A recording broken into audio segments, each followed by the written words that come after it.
Hello everyone, thanks for joining us here on Horizon. Well, here is the dilemma.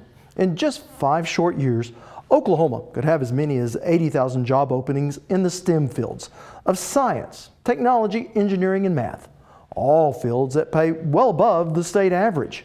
Yet when it comes to meeting workforce demands, as a state, we do not produce enough qualified candidates for these jobs.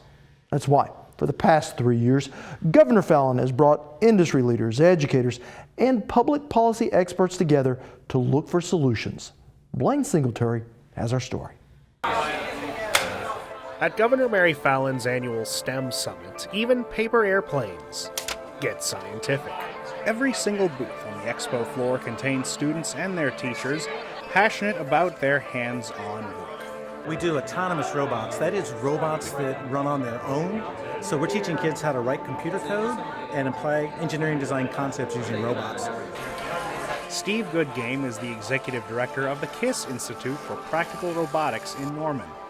They're just one of the many nonprofit organizations here devoted to getting students wild about science, technology, engineering, and math. Everybody's excited about STEM, and that's nice because everybody's in the same room talking about something that's critical to our state and critical to our future economy. The KISS in their name stands for Keep It Simple, Stupid. It's their motto when it comes to designing robots. And while the same approach could be used in other STEM endeavors, it doesn't make them any less important, as Governor Mary Fallin told us. You know, many of us as parents have a high school senior, or we may have a student coming out of college and they're trying to figure out what am I going to do, and I've got this degree now and I can't find a job, and yet we know there are over 68,000 job openings in the state of Oklahoma right now. The summit, along with the governor's broader Oklahoma Works initiative, is dedicated to getting schools on the same page with employers to get the skills they want taught to their future employees. And it's important for our future because it's about our prosperity as a state and about people being able to find a good paying career path in Oklahoma. But getting schools to adopt more STEM projects and activities might not be so simple. If there's one thing you'll hear many exhibitors and speakers at this summit say, it's that schools need to move away from teaching to the test and focus more on teaching beyond it with projects and hands-on, skills-based work. Scott Charlson is an instructor at the Canadian Valley Technology Center. There is a lack of projects in school and such an emphasis on testing. And one thing that we've known and the research shows is that if you teach in an authentic way, then the students will perform well on tests. Charlson's mission with CV Tech is to spread the gospel of project-based learning, and he does that primarily by teaching the teachers through ULearn Academy. These events help show how a classroom like this would work, complete with all the technology they'd be using, from computer chips to 3D printers. And not just a project where you think of a traditional school project in which it happens quickly. The project is maybe done in the course of a week or so. We wanted to have some depth and some real thought put into the projects. These projects would last 9 weeks instead of just 1, and they would be open-ended. That means having the students choose what they would research, collaborate, and work on for that time. His classroom vision shoves off traditions, both new and old, taking the teacher from the front of the classroom and instead putting them at their student's side. Once they join ULearn Academy, we no longer call them teachers, they're coaches. Because that coaching is the essence of what I think happens and occurs in good learning situations. I'm not in that traditional mode at the front of a classroom. I'm coaching that student from the side.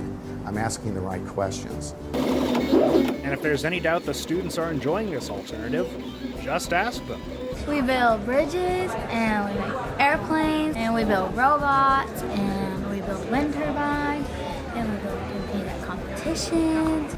Shelby Seiler and Audrey Kincannon are members of Oklahoma TSA and have competed on the national level with their work in STEM. It's fun, and I like to build all this cool stuff, and I feel like I've become a better leader since I've joined TSA. And the best way to plant this seed and grow STEM learning early on in these kids' educational careers is through their teachers. And that means teaching the teachers hands-on as well. I believe that teachers teach how they're taught. So I want them to learn hands-on doing alongside their kids. It's kind of not a chicken or the egg, it's the same time. Ginger Lumen is a consultant for ESDAC, an organization dedicated to helping teachers grow as professionals.